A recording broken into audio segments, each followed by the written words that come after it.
मेरे प्रियात्मन, mind management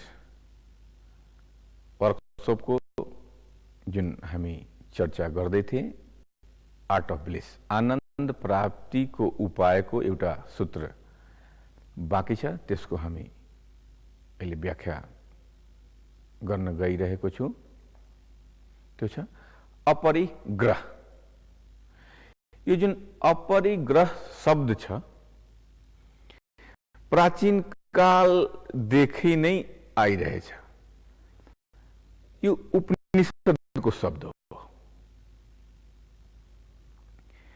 धेरै पुरानो शब्द अपरिग्रह। अपरिग्रहको मतलब हुन्छ आवश्यकता भन्दा बढी या असीमित धन इकट्ठा नगर्नु। किनकि उपनिषदको ऋषिहरू भन्नुहुन्छ आवश्यकता भन्दा बढी धन इकट्ठा गर्नमा तपाई लाग्नुभयो भने तपाईको जीवनको जुन शान्ति छ त्यो समाप्त हुन्छ। अब जब जीवनमा शान्ति नै छैन भने अब त्यो जीवनको के मूल हुन सक्छ? हामी आफै विचार गर्न सक्छौं। हामी जहिले पनि यो विचार गर्छौं नि कि यस्तो भएपछि यस्तो गरौँला, यो भएपछि यो खरिद गरौँला,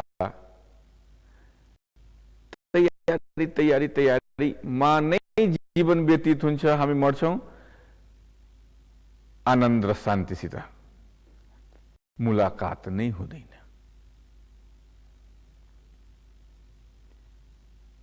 अब यसरी एउटा मनमा भावना हुन्छ कि आफ्नो सन्तानलाई बढी भन्दा बढी धन कमाएर दिउँ,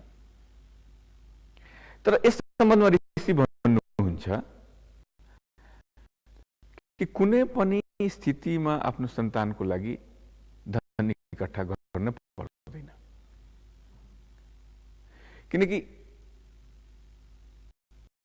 जब तपाईको सन्तान ज्ञानी र बुद्धिमान छ भने, विवेकवान छ भने त्यो आफै धन इकट्ठा गर्न सक्छ। सानो पोजिसनबाट ठूलो पोजिसनमा जान सक्छ।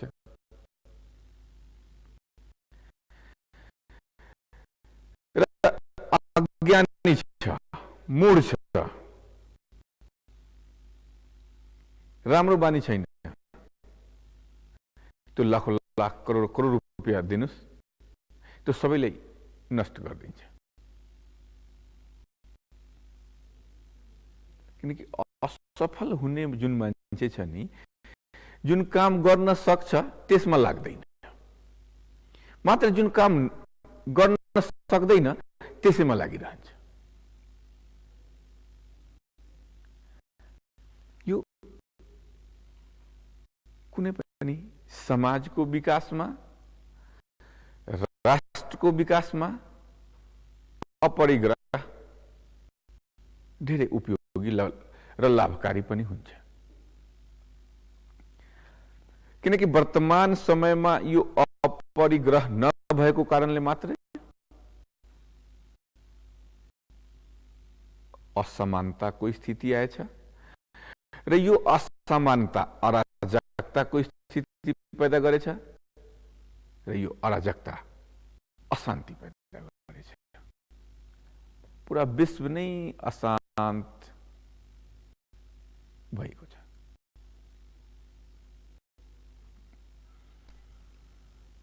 चीनको एउटा बोध कथा छ, मैले पढेको थिएँ।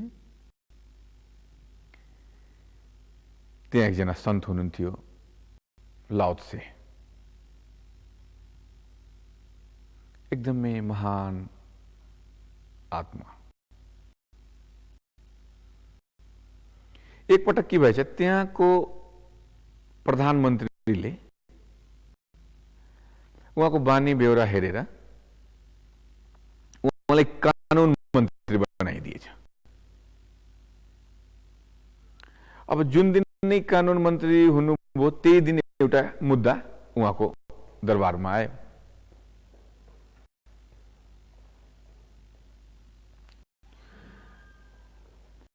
मुद्दा थियो एउटा चोरले एउटा साहुको 1000 असर्फी चोराएको थियो। पहिला यस्तो थिएन, पुलिस पकड्ने फेरि त्यसपछि अदालतमा जाने त्यहाँ सजा हुन्छ, त्यस्तो थिएन। एकदम त्यही बेला फैसला गरिदिने। अब लाउत्से हेर्नुभयो कि यस्तो यस्तो मामला आएछ। अब उहाँले धेरै सोच विचार गरेर चोरलाई 6 महिनाको सजा दिनुभयो। चोरलाई 6 महिनाको सजा दिनुभयो र त्यो साहुलाई 3 महिनाको सजा दिनुभयो। जब साहु यो कुरा सुन्यो कि मलाई 3 महिनाको सजा दिनुभएछ, त्यो त एकदम कराउन थाल्यो, रोन लाग्यो कि मलाई किन दिनुभयो 3 महिनाको सजा। लाउत्से भन्नुभएछ कि चोरीको जुन घटना घटेछ यसमा तपाईको पनि हात छ। तपाईसँग बढी धन नभएदेखि त्यसको मनमा चोरी गर्न भावना नै आउँदैन थियो। मात्र तपाईको बढी धन हेरेको कारणले यसको मनमा चोरी गर्ने भावना आएछ। अब यस कारणले तपाई पनि जिम्मेवार हुनुहुन्छ यस चोरीको लागि। प्रधानमन्त्रीले लाउत्सेलाई त्यही दिन हटाएछ। तर यस घटनामा सच्चाइ छ।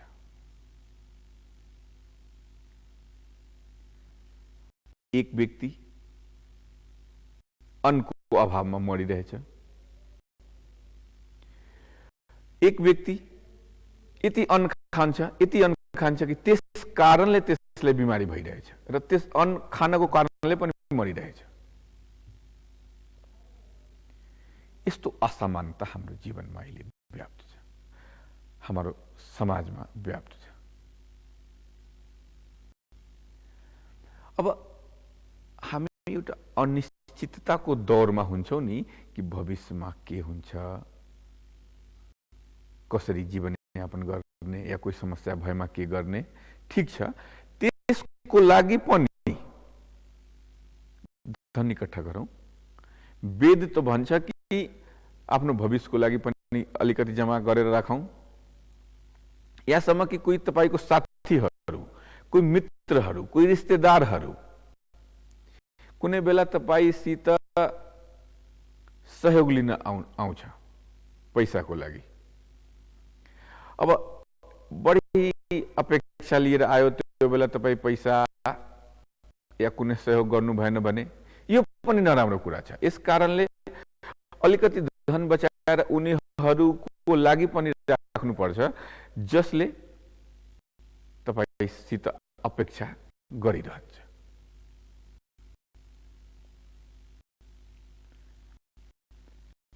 राम्रो तरिकाले एक्सन गर्दै जाने, अझ राम्रो हुनको लागि प्रयास गर्दै जाने, तर अपरिग्रहको सिद्धान्त मनमा राख्ने। अमेरिकाको एक उद्योगपति रथचाइल्ड जब मृत्युशय्यामा हुनुहुन्थ्यो, उहाँको सेक्रेटरी सोधेछ कि सर, मलाई लाग्छ कि यहाँ एकदमै आनन्दित भएर मरिराख्नु भयो होला, किनकि अहिले यहाँको एकाउन्टमा 20 अरब डलर छ। यहाँको मरेपछि यो रुपियाँ गभर्नमेन्टलाई हुन्छ, उपयोग गर्ने वाला पनि यहाँको परिवारको कोही छैन। थाहा छ यहाँलाई रथचाइल्डले के भन्यो? रथचाइल्डले भनेछ कि म त एकदम साह्रै दुखी भएर मरिरहेको छु। किन? किनकि मेरो आइडिया थियो मेरो प्लान थियो 100 अरब डलर इकट्ठा गरेर मर्ने प्लान थियो। अब यस इच्छाको के मतलब? अनावश्यक इच्छाको पूर्ति गर्नमा हामीले दुख भोग्न थाल्छौँ। पछि त्यो दुख पनि राम्रो लाग्छ हामीले। अब जसरी हेरौँ न, स्वप्न, हामी स्वप्न हेर्छौँ, हामीले स्वप्न पनि राम्रो लाग्छ। कोही मिठो स्वप्न हेरिराख्नु भएछ, त्यही बेला कसैले आएर उठाइदियो भने हामी रिसाउँछौँ।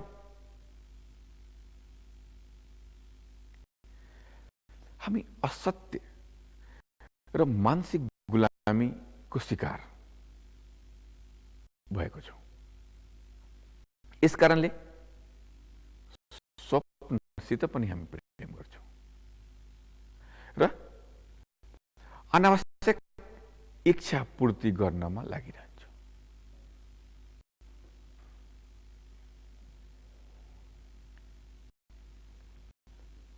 अलिकति पनि त्यो परम पिता परमेश्वरमाथि भरोसा गर्दैन हामी।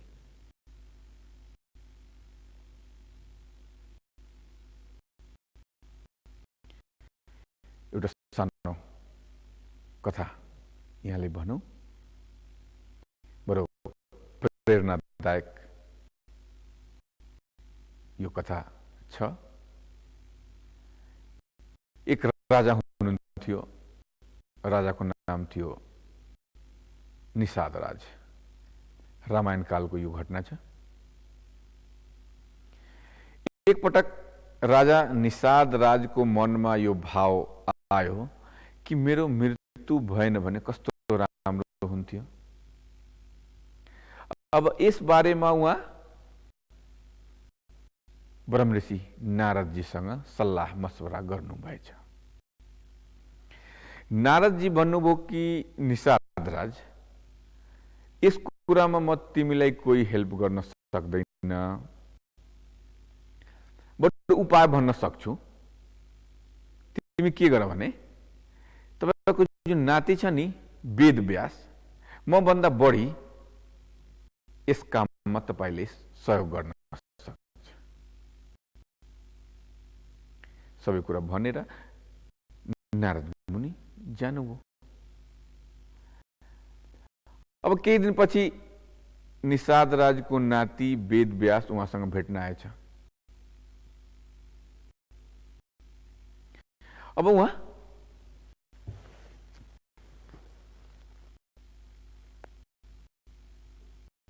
भन्नुभयो कि निषाद राज भन्नुभयो कि नाति, यस्तो यस्तो मेरो कामना छ, यस्तो यस्तो मेरो इच्छा छ, मलाई हेल्प गर। उहाँ भन्नुभयो ठिक छ।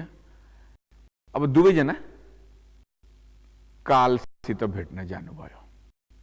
काललाई भन्नुभयो कि यो मेरो नाना हुनुहुन्छ,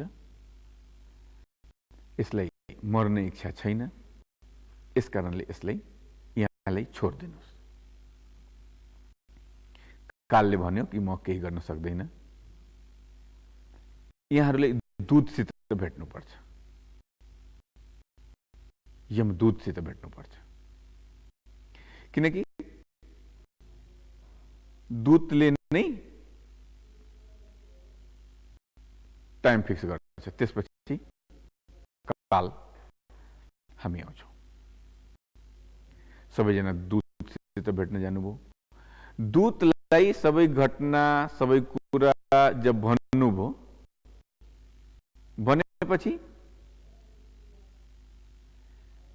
दूत पनि यस काममा सहयोग गर्नमा आफूलाई असमर्थ व्यक्त गरेर र भन्यो कि यहाँहरूलाई यमराजसित भेट्नुपर्छ। किनकि मात्र यमराज भनेपछि मात्र हामी अगाडि बढ्छौँ, अगाडिको क्रियाहरू गर्छौँ। अब सबैजना यमराजसित भेट्न जानुभयो।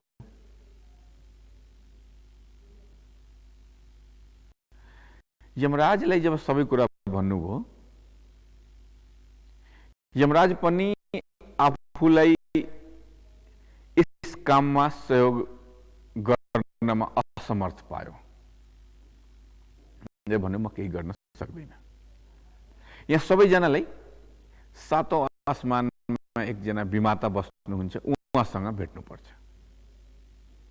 सबैको लेखाजोखा उहाँको पास हुन्छ।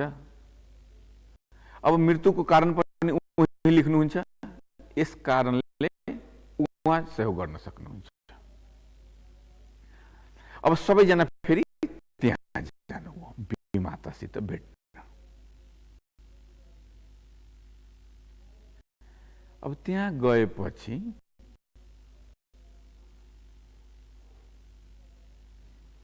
विमाता जब सबै कुरा सुन्नुभयो, उहाँ आफ्नो माथा ठोक्नुभयो। उहाँ भन्नुभयो कि यो कुरा मैले पहिलेदेखि नै थाहा थियो कि एकपल्ट यस्तो हुन्छ कि निषाद राजको मनमा यो कुरा आउँछ कि मेरो मृत्यु नभएदेखि कस्तो राम्रो हुन्छ।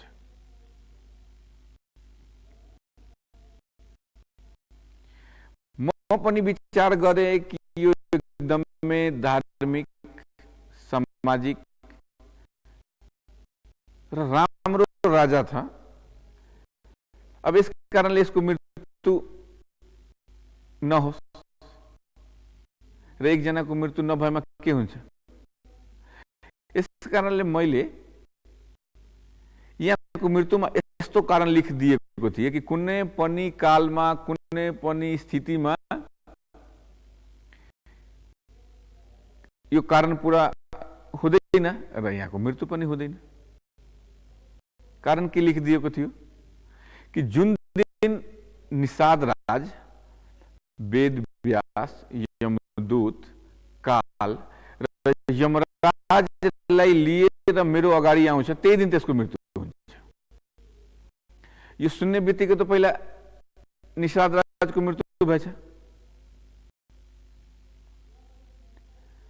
अब विमाता भन्नुभयो कि मेरो विचारमा, मेरो भावनामा कुनै पनि स्थितिमा सबैजनालाई इकट्ठा हुने कुरै भएन। किनकि सबैको आफ्नो आफ्नो क्षेत्र छ, सबैको आफ्नो आफ्नो दुनियाँ छ। यस कारणले यसभन्दा ठुलो कारण मलाई थाहा भएन, आएन। मलाई त लाग्यो कि यो नै ठुलो कारण छ, यस कारणले यस्तो कारण मैले लेखेँ। तर यो निषाद राज आफै सबैजनाले लिएर आएछ र यसको मृत्यु भएछ। आनन्द प्राप्तिको उपायमा जुन सबैभन्दा ठुलो बाधा छ, यो भविष्यको चिन्ता। किनकि हाम्रो बानी छ कुनै पनि परिणामलाई स्वीकार गर्दैन। अझ यस्तो हुन्थ्यो कि, अझ यस्तो हुन्थ्यो कि। अब सेल्फ सेटिस्फ्याक्सन, आत्मसन्तुष्टि नभएको कारणले एउटा अतृप्ति, असन्तोष मनमा व्याप्त रहन्छ। यस कारणले कुनै पनि चिजमा तृप्ति हुँदैन, सन्तुष्टि हुँदैन र हामी अशान्त र दुखी रहन्छौँ। अब यस कथाबाट हामी यो प्रेरणा लिन सक्छौँ, बचावको लागि, सुधारको लागि र विकासको लागि हामी जे गर्न सक्छौँ त्यो गर्ने, तर अनावश्यक चिन्ता नगर्ने कि यस्तो हुन्छ, यस्तो भएदेखि के हुन्छ। हामी जति पनि प्रयास गरौँ, जति पनि सुधार गरौँ र जति पनि चिन्तन गरौँ, जे हुनेवाला छ त्यो हुन्छ। फेरि यो सोचेर परिश्रम र प्रयास जुन हाम्रो उत्तरदायित्व छ त्योबाट भाग्नु हुँदैन। परिश्रम र प्रयास गर्ने, तर अलि सकारात्मक सोच राखेर अपरिग्रहको सिद्धान्त याद राखेर अगाडि बढ्ने र जसरी एउटा सानो बच्चा आफ्नो बुवामाथि एकदमै भरोसा गर्छ, उहाँसँग भएमा एकदमै आनन्दित हुन्छ, त्यस्तै हामीले पनि परमात्मालाई याद गरेर, परमात्माको स्मरण गरेर अगाडि बढ्नुपर्छ। अब जस्तै सानो कुरा हेरौँ न, एउटा कुत्ता, एउटा कुकुर अर्का गलीमा गएपछि, एक्लै भएपछि कस्तो हुन्छ, आफ्नो साउसित भएपछि कस्तो एकदम स्ट्रङ हुन्छ। अब हामी जस्तो एउटा तुच्छ मान्छेसित भएर एउटा जनावर स्ट्रङ भइहाल्छ। जब हामी परमात्माको शरणमा हुन्छौँ, जब परमात्मालाई याद गरिरहन्छौँ, परमात्माको सुमिरन गर्छौँ, त्यो बेला हामीले शक्ति आउँदैन? आउँछ, एउटा दिव्य शक्ति आउँछ।